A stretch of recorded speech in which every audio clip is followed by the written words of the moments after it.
എന്താണ് ആ പണി കഴിഞ്ഞെങ്കിൽ നന്നായി വല്ല ഓട്ടം വിളിച്ചു പോകും. ഞാൻ അവിടെ പുറത്ത് എനിക്ക് വരാൻ പറ്റുമൊന്നുമില്ല. അല്ല പിന്നെ ആരടാ? അപ്പനാണ് അവിടെ പണി കഴിഞ്ഞവിടെ നിൽപ്പുണ്ടെന്ന് വിളിച്ചോണ്ട് വരാൻ. നീ എന്താ ചിരിക്കണത്? ഞാൻ നമ്മുടെ അപ്പന്മാരുടെ ഓരോ കാര്യം ആലോചിച്ചിരിച്ചാണ്. എന്ത് കാര്യം? നമ്മൾ വല്ല ടെൻഷൻ അടിച്ച് വിഷമിച്ച് വീട്ടിലേക്ക് ചെല്ലുമ്പോ നമ്മുടെ അമ്മമാരാണ് നമ്മൾ ആദ്യം കാണുന്നുണ്ടെങ്കിൽ അവരൊന്ന് വന്നിട്ട് പറ്റണെങ്കിൽ നമ്മുടെ മുഖത്തൊക്കെ ഒന്ന് പിടിച്ചിട്ട് ചോദിക്കും, എന്താടാ മക്കളെ കാര്യം?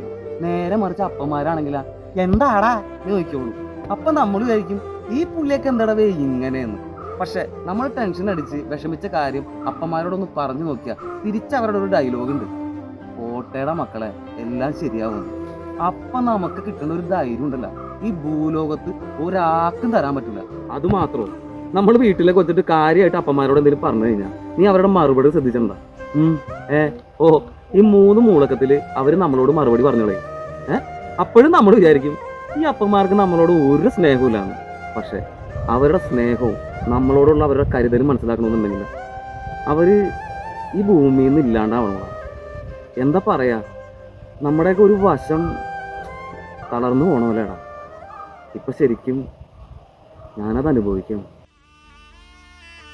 ഈ അപ്പന്മാരൊക്കെ നമുക്ക് വേണ്ടിയല്ലടാ ജീവിക്കണം.